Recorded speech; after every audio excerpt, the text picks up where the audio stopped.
听众朋友们大家好，欢迎准时收听我们本期的878会客室，我是主持人焦阳。那今天我们非常有幸的来到了 Bradfield Nicolette 的办公室。那大家也知道啊，现在已经是正式的胜选成为了国会议员。那接下来呢，我们就聊一聊在 Nicolette 胜选之后他有什么样的一个打算，以及为社区将会有一个什么样的贡献。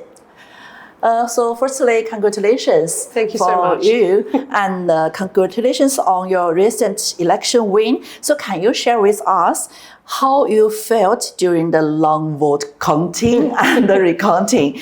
So this process, I think everyone will be focused on this. Yes. 所以能给我们简单介绍一下，就是在这么长的时间的一个投票的过程当中是一个什么样的感受吗？It was a very, very close election, just 26 votes in the end. And for the 5 weeks it took from election day to the decision, it was nail biting. Yes. It shows, I think, everybody that in this democracy, every single vote counts. So I'm extremely grateful to be on the other side of the process, which was very carefully done by the Australian Electoral Commission. And I'm very humbled and very privileged to be elected as the federal member for Bradfield. 那 接下来呢，我们想问一下，就是 Bradfield 选区其实一直被认为是传统的安全区。那你认为这一次的局势变化的一个原因和接下来带来的一个结果会是什么 ？So most people say Bradfield is traditionally been a safe seat. So what do you think contributed to to be the shifted? Yeah, so for nearly 4 years, we have been campaigning to turn this electorate independent. And I think what you find out when you go and listen to people right across the electorate, it's made up of many, many, many different communities. It's very multicultural. And I think what made a difference in this election campaign is that our volunteers, the people that were part of our community campaign, comes from the community, and we understand the diversity and the importance of giving voice to a broad range of people.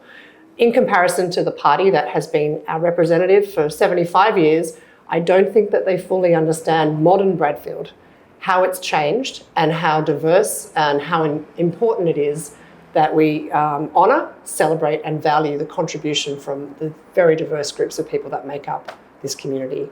OK， 所以作为这个 Bradfield 选区来说啊，它是一个非常多元化的一个社区。刚刚呢，尼克勒也讲到了，我们有非常多的这个社区的一个集合。那包括这一次的工作人员啊、志愿者也都是从不同的社区来帮助他来一起参加竞选的。那在过去的75年呢，它其实一直是自由党的这个铁板选区来的，但是呢，在这75年的一个改变当中，可能对于他们来说，他也更明白这个改变的意义是什么。那么从上一次，他其实就试图的想要从自由党的手中接回到独立议员来掌管这个 Bradfield 选区。那这一次呢，是终于成功了。所以呢，在接下来呢，也希望看到整个这个社区，包括多元文化方面，以及各个社团方面，能够有更大的一个改变。同时呢，也希望给大家获得更大的一个帮助。So you mentioned before you have the volunteers. We heard that it's like more than 1,000 volunteers. Yeah. That's incredible. So how are you looking for them and let them working for you? Yeah. Yeah, so the 1,500 volunteers all came because I think, as I mentioned before, people are not having their values and their views represented by our local member. So it is open to anybody to come and be part of our community campaign and now the office that we hold here in Bradfield. So it is about, and as I mentioned, it's multicultural. We try really hard to reach out to people from different languages. Our website has traditional and simplified Chinese, for example. Doing interviews like this with multi-language media so that a broader range of people can understand the platforms that I wish to take to Canberra on behalf of the communities here. So this acknowledgement of the diversity is really, really important to my brand of politics, which is that everyone's voice matters, everyone's has the right to participate in our democracy, and I'm going to work very hard to make sure that we have a very broad range of voices in my policies that I take to Canberra. 那接下来呢，我们来问一下这个 Nicolette， 就是在上任的第1年，想要为 Brightfield 设定的3个优先事项要做的是什么 ？So what are your top 3 priorities for Brightfield during your first year in office? So when I went to the election campaign, we had a policy booklet. All of those things are really important. Cost of living, housing, climate change. But for cost of living, that means different things to different people, where they are in their life stage. So childcare.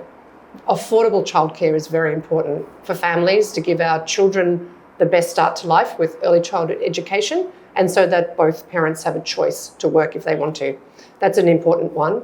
And for small business and for homes, energy bills is really, really important. It helps the productivity increase, keeping bills down, and it also helps with obviously reducing greenhouse gas emissions or climate change if we use solar and batteries.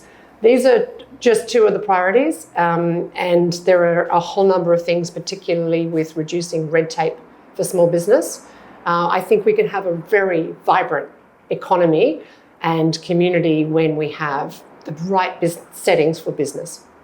那接下来呢，我们可能刚刚这个 Nicolette 提到的关于能源啊，其实从能源我们相应可以讨论的一个话题呢，就是气候了。那气候变化其实也是他之前提到的重要的议题之一。那接下来呢，我们想问一下 Nicolette， 就是如何在联邦层面来采取有力的行动来应对这个气候变化的问题。So climate changes is a key part of your campaign.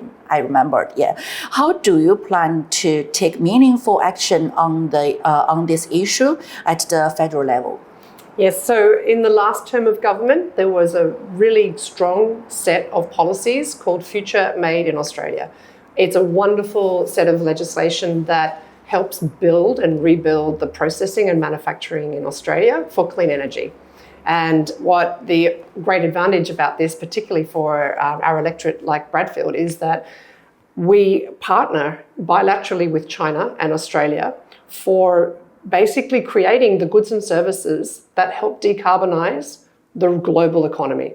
So in China is a fantastic, very high quality solar panels, wind turbines, electric vehicles, and they get the raw materials come from Australia in iron ore, in the critical minerals that go into batteries. So we use renewable energy, value add to those minerals and resources we export to China. China uses its high quality factories to produce those materials. We import those back to Australia and we export them to the world.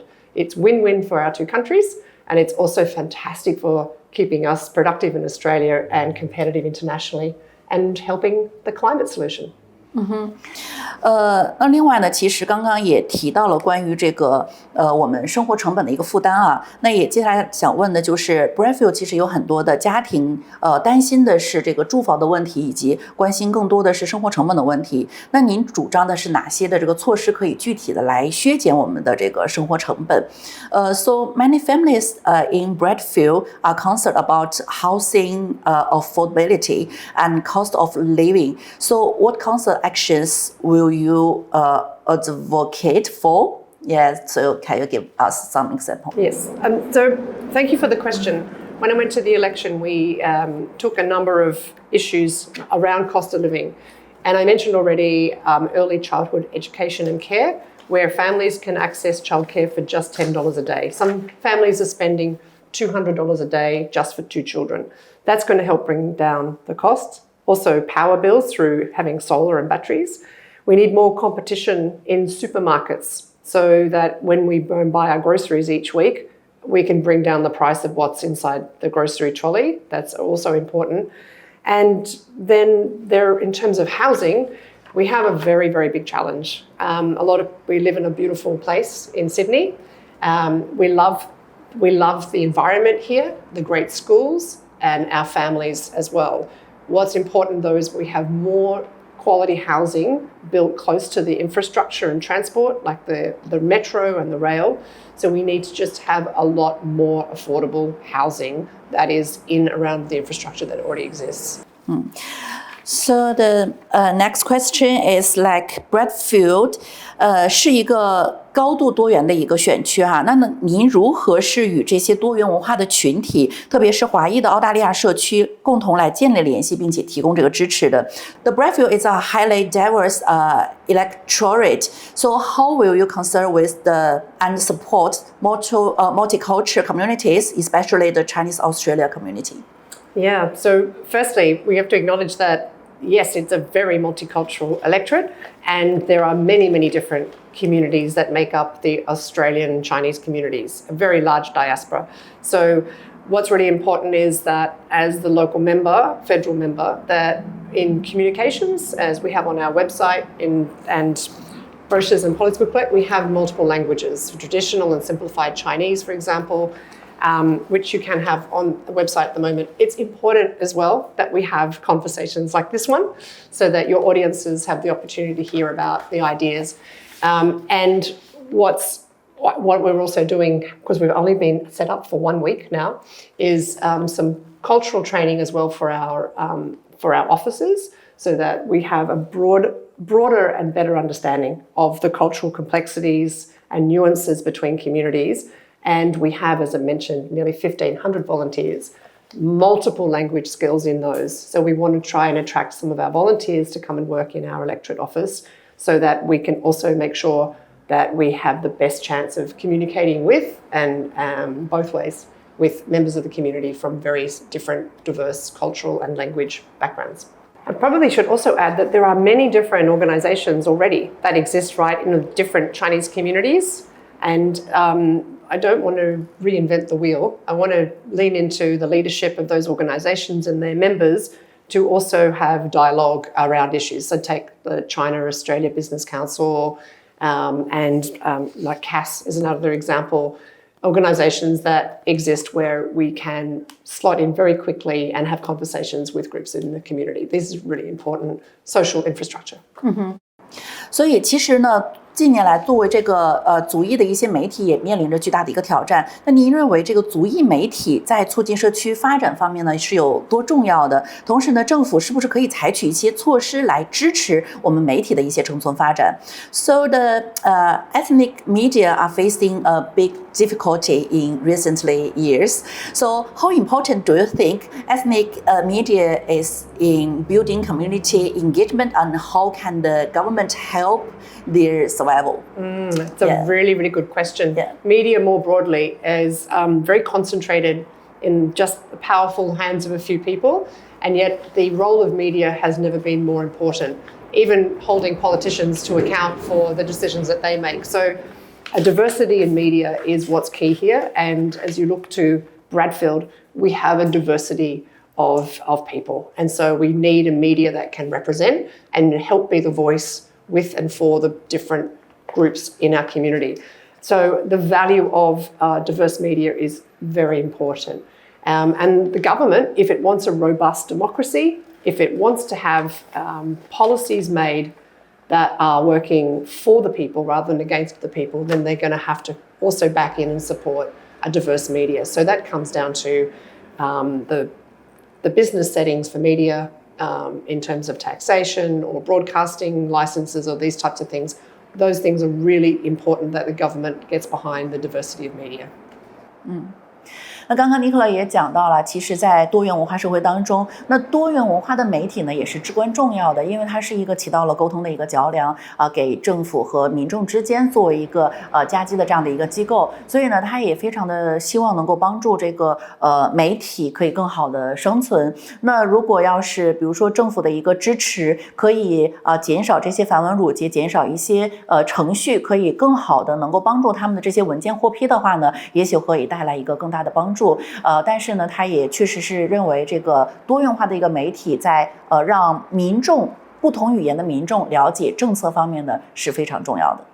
其实现在目前有很多的这个年轻人也是有意来投身到政治和公共服务当中的，那特别是来自一些移民家庭的年轻人，像您呢也是来自于移民家庭的，那怎么样来传达这样的一个信息？如何能够给他们一个更好的支持 ？So what's your message to the young people, especially from the migrant families. I think you are the immigration as well. So who may be interested in politics or public service? Can you give them advice? Yes, this democracy is yours, and our democracy is not a spectator sport. If you want it to be as good as it can be, please come and turn up. As an independent, my door is open, and I want to be able to represent the broadest range of views possible, and not just people who can vote, people who might be on, who are not citizens yet, who might be looking on a pathway to citizenship, people under the age of 18. These are important people in our community because there are older people like me making decisions in Parliament, and those decisions will be with impacting those younger people for many years to come. So the door is open. Come and turn up, come and volunteer and start. I want to have an internship program as well for people in the office. My hope is that our office and the decisions that I make in Parliament can truly reflect the diversity of not just the communities, the multicultural and ethnic communities that make up the electorate, but also the age groups. So young people are so important. 那接下来呢，我们想最后请您来为我们的这个听众啊，我们的华人社区来说些什么。那像我们正在收听或者收看我们 AC878此次的这个悉尼华人社区的节目的一些朋友们来说些什么。So finally, what message would you like to share directly to our audience? Yeah, this has been a very close election, 26 votes different. It shows that every vote counts, and even if you haven't had the opportunity to vote in this election because you're young or you're not a citizen, your voice matters. So please turn up, be involved, and please help me help you by getting involved and come, our door is open. 所以呢，刚刚尼克勒也说啊，其实这个选票呢是非常非常的近，只有26票，但所以呢，他也希望每个人都可以这个参与进来，他的门呢永远是向大家所打开的。那他也非常感谢这个每一个投票，而且呢，也希望大家呢可以有这样的更多的一个交流和机会。So thank you again for accept our interview, and we hope we have more discussion like this in the future, and let more like the Chinese audience, the Chinese speaker audience, know more politics from you. Oh, thank you. Thank you for the opportunity. I also hope we can continue the conversation. It's a really important one. Thank you. Thanks. 那今天我们也非常感谢 Nicolette 来做客我们的878会客室，给我们大家带来了一个初步的感受，就是他在当选之后他要做到的一些措施。那之后如果大家有更多的交流呢，也可以联系我们AC878，我们也呢可以作为这样的一个沟通的桥梁来联系到 Nicolette，然后给大家一个反馈。谢谢 ，Thank you。